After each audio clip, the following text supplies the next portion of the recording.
반갑습니다. 셋째 주일은 이제 그 목자의 초라고 저희가 이름을 붙이면서 이제 촛불을 켭니다. 천사들은 이제 그 양들 사이에서 잠자고 있던 목동들에게 나타나서 너희가 예루살렘 베들레헴 마구간에 가면 이제 막 태어난 아기가 이불에 쌓여 있는 것이 그 증거다. 바로 그 아이는 메시아다 하고 가르쳐 줍니다. 그래서 목동들이 잠자다가 이상한 음성을 듣고 놀랐지만은 정말 그들이 베들레헴에 가서 이렇게 마구간들을 뒤졌을 때에 정말 그 아이가 태어났고, 그래서 그들은 경배하면서 돌아갔다라고 이야기를 합니다. 이 말은 뭐냐면 예수님의 탄생은 우리에게 소망이고 또 큰 은혜임을 가르쳐 줍니다.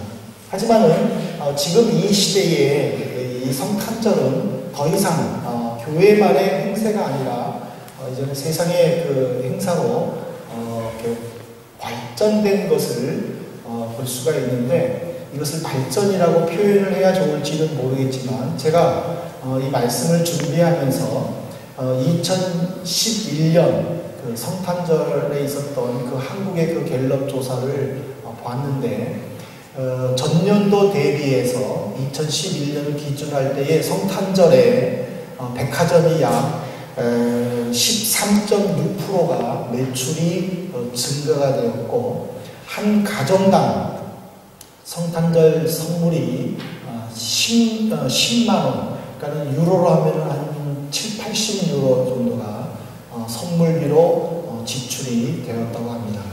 그리고 또 유럽 전체에서 어린이를 위해서 장난감을 선물할 때에 약 6억 유로가 지출이 되었고, 그리고 영국의 수도인 런던에서만 성탄절 케이크 약 16만 개가 팔렸다라고 이렇게 되어 있고, 향수 종류만 25%의 매출이 증가되었다라는 제가 기사를 읽어보면서 정말 성탄절이 이제는 교회의 행사로 자리 잡기는 너무 커져버렸구나. 우리가 이번에도 그 브레멘에 있는 성탄시장을 보지만은 해마다 달리 오고 또 장식들이 다른 것을 보면서 인간의 그 지혜의 끝이 어딘가 저도 한번 생각을 해 보았습니다. 그러나 진정한 성탄의 상징이라고 할 수 있는 이 한국에 있는 자선 냄비는 2011년도에는 목표액을 못 미치는 47억 원에 불과했고, 그리고 2012년도에는 구세군에서 50억을 목표로 하고 있다는데 아직 그것을 이루지 못했다는 그 글을 읽어보면서 이렇게 화려하고 즐거운 뒤에 정말 그 기쁨이 있어야 되는 곳에 제대로 기쁨이 나누어지지 못하는 것을 살펴보면서 우리는 성탄의 정신을 다시 한번 새겨보기를 원합니다. 오늘 누가복음 22장 19절에 보면은 예수님께서 우리에게 굉장히 중요한 말씀을 해주셨는데, 떡을 가지시고 주시면서 이것은 성만찬의 기원이 되는 6월절 마지막 제자들과 나눈 식사에서 예수님이 하신 말씀입니다. 오늘 이 말씀에 보면은 그 말씀이 시작되기 전에 예수님께서는 제사장들에 의해서 예수님이 죽을 것을 이미 아셨습니다. 그리고 그 배반자는 외부가 아니라 내부의 사람으로 예수님은 알고 계셨습니다.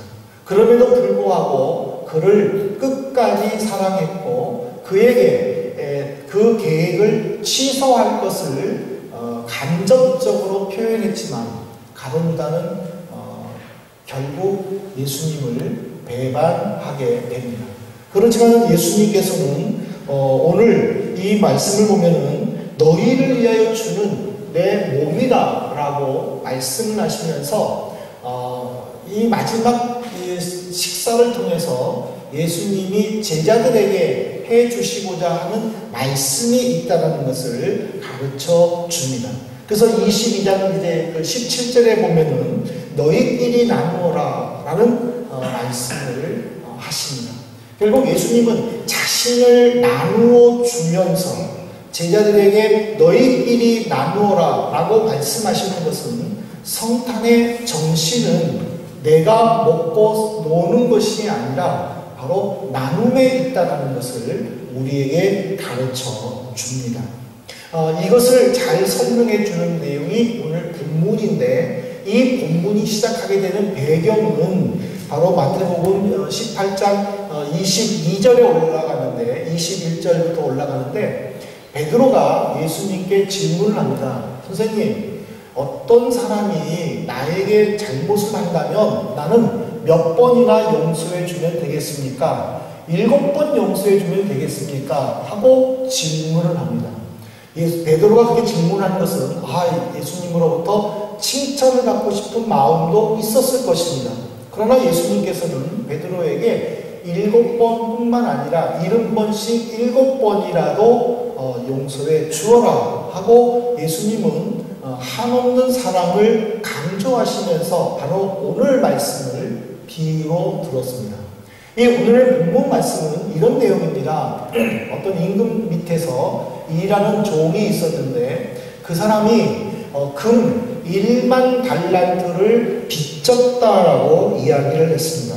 이것을 그 당시의 노동자 임금 수준으로 말한다면 금 1달란트를 벌기 위해서 노동자가 아무것도 마시지 않고 먹지 않고 그저 숨만 쉬면서 이렇게 하면서 살기를 15년을 해야 됩니다. 금 1달란트를 벌기 위해서. 근데 지금 금 1만 달란트를 빚졌다고 하면은 이거는 인간으로서는 할 수 없는 내용이었습니다. 근데 왕은 그 신하를 불러가지고 그 종을 불러서 너와 너의 가족들을 다 팔고 네가 가지고 있는 모든 물건을 팔아서라도 이것을 채워라 하고 명령을 합니다. 그때 그 종은 임금님 밑에 무릎을 꿇고 빌면서 조금만 참아주십시오. 내가 다 갚겠습니다. 제발 이번만 용서해 주십시오 하고 사정을 했습니다. 그때 왕은 그 빌고 있는 종의 모습을 보고 불쌍히 여겨라고 기록했습니다. 불쌍한 마음으로 그래 그냥 할 것 없다. 내가 다 탕감해 주겠다. 내가 다 안 받겠다 하고 용서를 선포를 했습니다.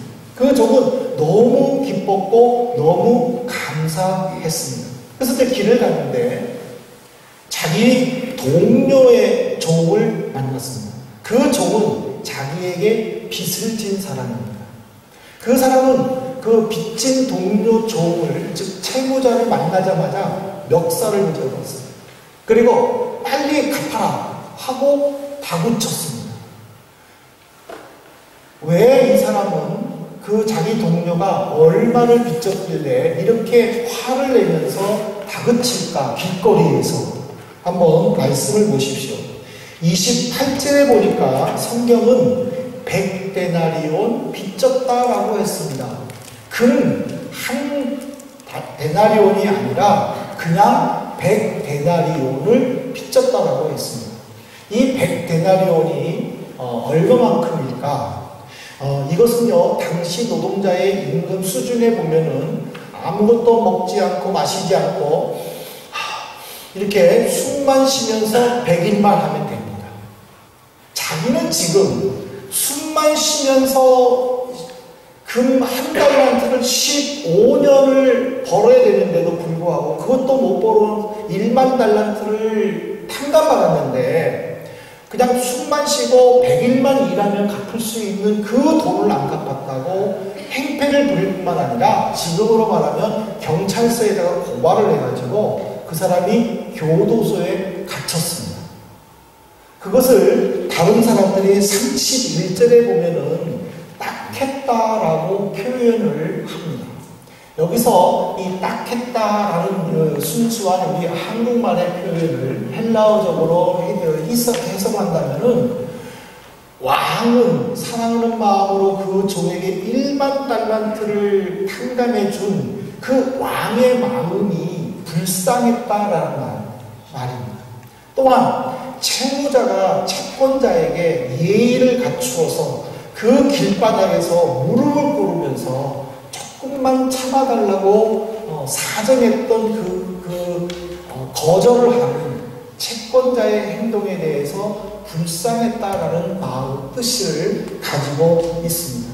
그래서 제3자의 종들은 하다 못해서 이 사실을 왕에게 고발을 했습니다. 그 이야기를 들은 왕도 너무 화가 나서 집에 있는 종을 다시 불러서 엄하게 책망을 했습니다. 33절에 보면은 내가 너를 불쌍히 여긴과 같이 라고 이야기를 했습니다. 내가 너를 불쌍히 여김과 같이 라고 다시 공식적으로 그 종에게 말을 한 이유는 영구적인 의무감을 심어주기 위함이라는 것입니다. 이 말은 무슨 말이냐면 너는 불가항력적인 일을 내가 불쌍한 마음으로 용서해 주지 않았느냐. 그러면 너도 그렇게 생각해야 되지 않겠느냐라는 책망이었습니다. 그래서 예수님은 이 비유를 하시면서 개인적으로 결론을 내리시기를 15절입니다. 마태복음 18장 35절에 보면은 예수님은 이 말로 이 비유를 마치십니다. 각각 너희가 마음으로부터 형제를 용서하지 않으면 하나님도 너희를 용서하지 않을 것이다 하고 말씀을 해주십니다. 이것이 용서에 대한 비유일 수도 있지만 이 성탄절에 우리가 생각해 볼 수 있는 것은 나눔입니다. 왕은 자기가 가지고 있는 막대한 재산상의 피해를 알면서도 그 빚진 종을 불쌍히 여기는 마음으로 다 탕감해 주었습니다. 그것은 왕이 그 종에게 모든 것을 다 나누어 주었다라는 그런 의미입니다. 근데 우리는 이것을 내가 혼자 가지고 누린다면은 주님은 결코 기뻐하지 않는다는 뜻으로 우리는 해석할 수가 있습니다.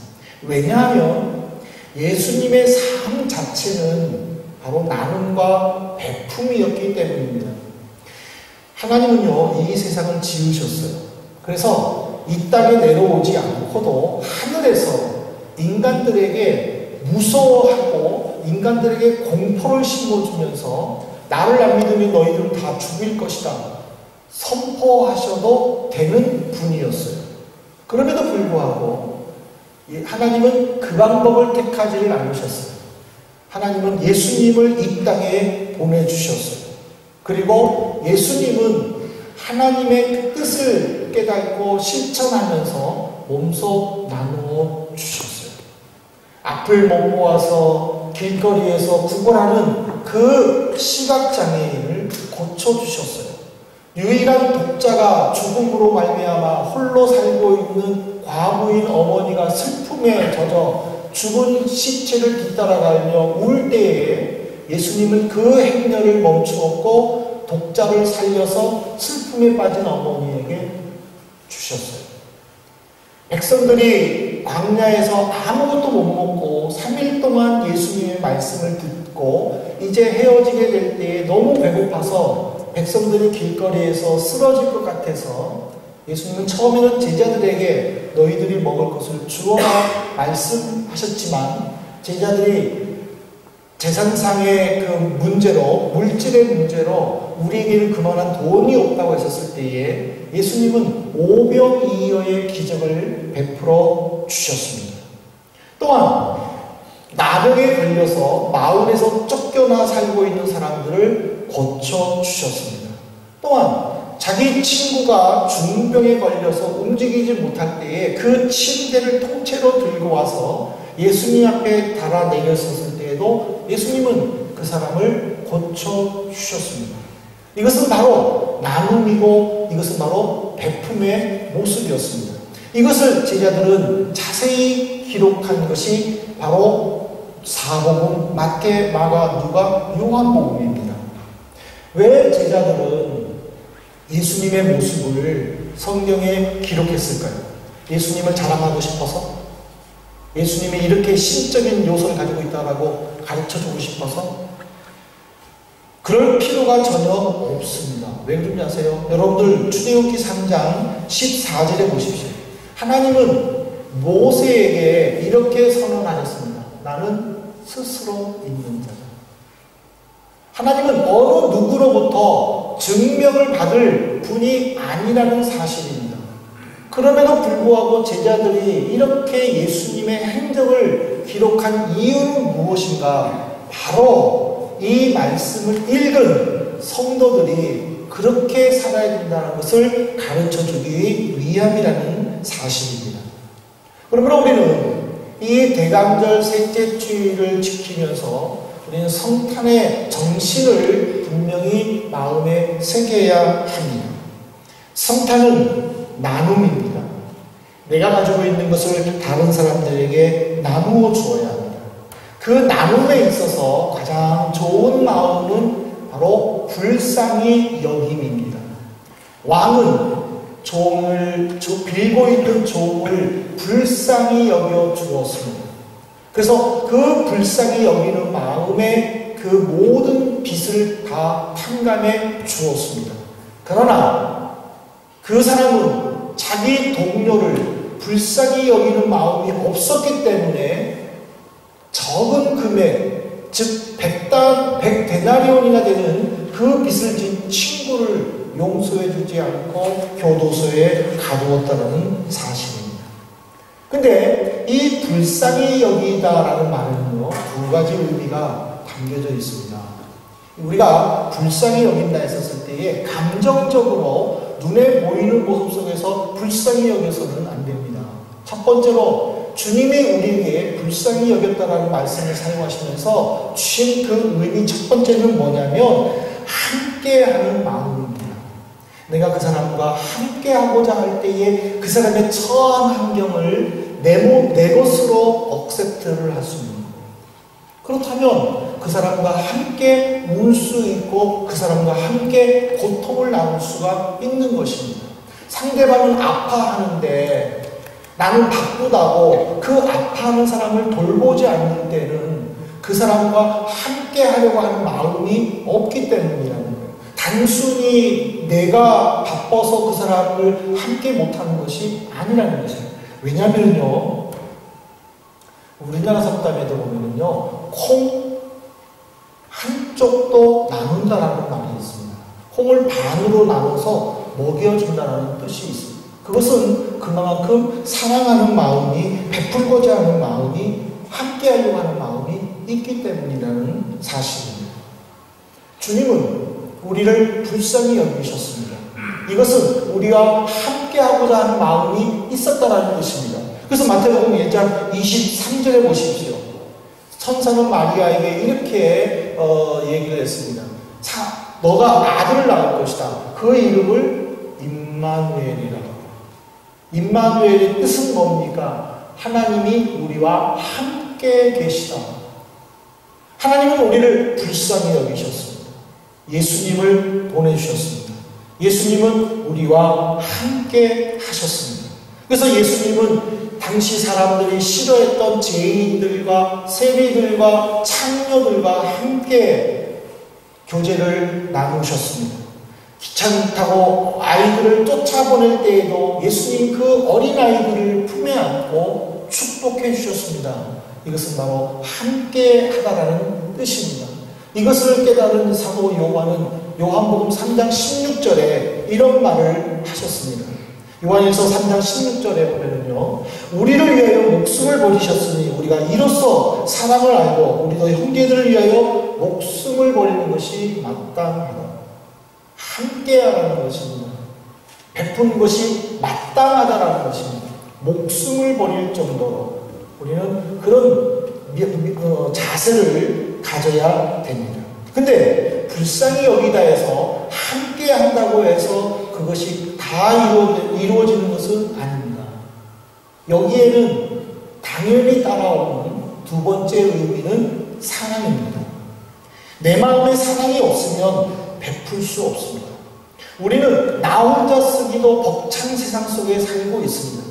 그 속에서 누군가에게 내가 것을 나눠준다는 것은 사치스럽다고 생각할 수도 있습니다. 그러나 하나님께서 우리에게 요구하는 것은 내가 비록 부족하다 할지라도 먼저 베풀어 것을 요구하셨습니다. 왜 그런지 아십니까? 요한복음 3장 16절입니다. 하나님은 세상을 이처럼 사랑했다고 했습니다. 이처럼은 하나의 형용사입니다. 얼마큼 사랑했는가? 독생자를 주실 정도로 사랑했다는 뜻입니다. 그래서 하나님께서는 독생자를 포기하셨습니다. 하나님이 넉넉해가지고 포기한 것이 아니라 하나님은 독생자를 포기할 정도로 그만큼 사랑하셨다라는 뜻입니다. 나는, 그 사랑을 받은 나는 무엇을 포기하겠는가? 우리가 아무리 베풀기를 좋아하고 아무리 나눠주기를 좋아한다 할지라도 내가 여유 있을 때, 내 마음에 사랑이 있을 때에 가능합니다. 근데 그 사랑이 사라져버리고 그 내 안에 미움이 있으면 베풀 여유가 없는 거예요. 아무리 많이 가지고 있어도 내 마음에 미움이 싹트게 되면 베풀 생각을 안 하는 거예요. 그래서 하나님은 우리에게 내가 세상을 이처럼 사랑한 것처럼 너희도 그들을 이처럼 사랑하라 하고 주님은 우리에게 말씀하고 계셨다는 사실입니다. 이제 우리는 이 성탄절을 맞이하고 준비하면서 내가 사람을 사랑해야 되겠다라고 우리는 결단을 해야 됩니다. 내가 먼저 사람을 사랑하는 마음이 있을 때에 내가 가지고 있는 것을 나누어 줄 수 있습니다. 우리는 사람을 사랑해야 됩니다. 제일 중요한 건 사랑입니다. 우리가 길거리에 지나갈 때에 종이컵 하나 들고 던져주는 동전을 받고 있는 그 사람에게 내가 동전을 준다고 그것은 사랑을 베풀었다고 말할 수는 없습니다. 왜냐하면 그 사람을 사랑하는 마음이 내게 없기 때문에 그냥 동전이 있길래 던져주는 단순히 착한 일에 불과할 것입니다. 우리는 고아원이나 양로원이나 또는 병원 등에 시간을 내서 방문해가지고 선한 일을 할 수 있습니다. 그리고 우리 다른 사람들에게 내가 착한 일, 좋은 일 했다라고 말할 수 있습니다. 그러나 이것은 사랑이 아닙니다. 내가 그 속에 있는 사람들을 얼마만큼 사랑했는가? 주님이 우리에게 질문하시는 것입니다. 내가 사랑을 가지고 그들에게 접근하고 내가 가지고 있는 것을 그들에게 나누어 줄 때에 비로소 하나님은 그것을 기뻐 받으신다는 사실입니다. 무엇이 사랑이고 나눔이고 베품입니까? 바로 사랑하는 마음과 불쌍히 여기는 마음이라는 사실입니다. 우리는 이 한 주간 동안에 성탄 선물 준비에 바쁘게 보내면서도 정말 내가 나누어 줘야 될 사람이 누구인가? 내가 나누어 줘야 할 사랑이 무엇인가를 한번 깨닫기를 바랍니다. 성탄은 젊은이들만이 가지는 축제가 아닙니다. 성탄은 어린아이들에게 몰래 선물 갖다 놓고 1년 동안 착한 일 하니까 산타가 와서 이거 줬는가 보다 하고 거짓말을 가르치는 기간도 아닙니다. 이 성탄은 모두가 함께 나누고 모두가 함께 공유해야 됩니다. 이 속에서는 어느 누구도 예외가 있어서는 안 됩니다. 하지만 이런 날이 있으면 있을수록 더욱 쓸쓸하고 더욱 외로워하는 사람이 있다면 우리가 그들을 찾아가 줘야 할 것입니다. 이제 말씀을 맺겠습니다. 사랑하는 성도 여러분, 이 탕감의 비유는 나눔과 베품이 얼마나 중요한가 우리에게 도전을 주고 있습니다. 용서함을 받은 죄인은 그 감사하는 마음에 자극하여 자기에게 잘못을 범한 사람을 용서하고자 하는 간절한 마음을 가져야 할 뿐만 아니라 또한 완전한 화해를 이루기 위해서 노력해야 합니다. 우리 이 한 주간 동안만이라도 이런 용서를 통하여 같이 하려는 마음과 나누려는 마음을 소유할 수 있기를 바랍니다. 성탄의 귀한 은혜는 나눌 때에 또 나누기를 결심할 때에 주님은 그 사람에게 찾아가 주실 줄로 믿습니다. 이 한 주간 우리 한민의 모든 성도들, 이 자리에 나와 예배드리는 모든 성도들에게 주님의 이런 마음이 풍성할 뿐만 아니라 여러분들의 삶을 통해서 나눔이 더 극대화되는, 그리고 모든 사람들이 기뻐하는 아름다운 성탄이 되기를 주님의 이름으로 축복합니다. 기도하시겠습니다. 하나님 아버지, 오늘 이 성탄의 정신 세 번째인 그 나눔에 대하여 같이 살펴보았습니다. 우리는 주님으로부터 귀한 사랑을 받았습니다. 우리 그 사랑을 나누어 주기를 원합니다. 사랑하는 마음과 함께하려는 마음을 내 마음속에 가지기를 다짐합니다. 이 자리에 찾아와 주시고 이 자리에 있는 우리 모두에게 뜨거운 마음 주시어서 서로 사랑하며 나누고 베푸는 이런 귀한 성탄절이 될 수 있도록 인도하여 주시옵소서. 이 한 주간 이 말씀을 실천할 때에 하나님 인도해 주시고 우리 삶이 풍성하도록 축복하여 주옵소서.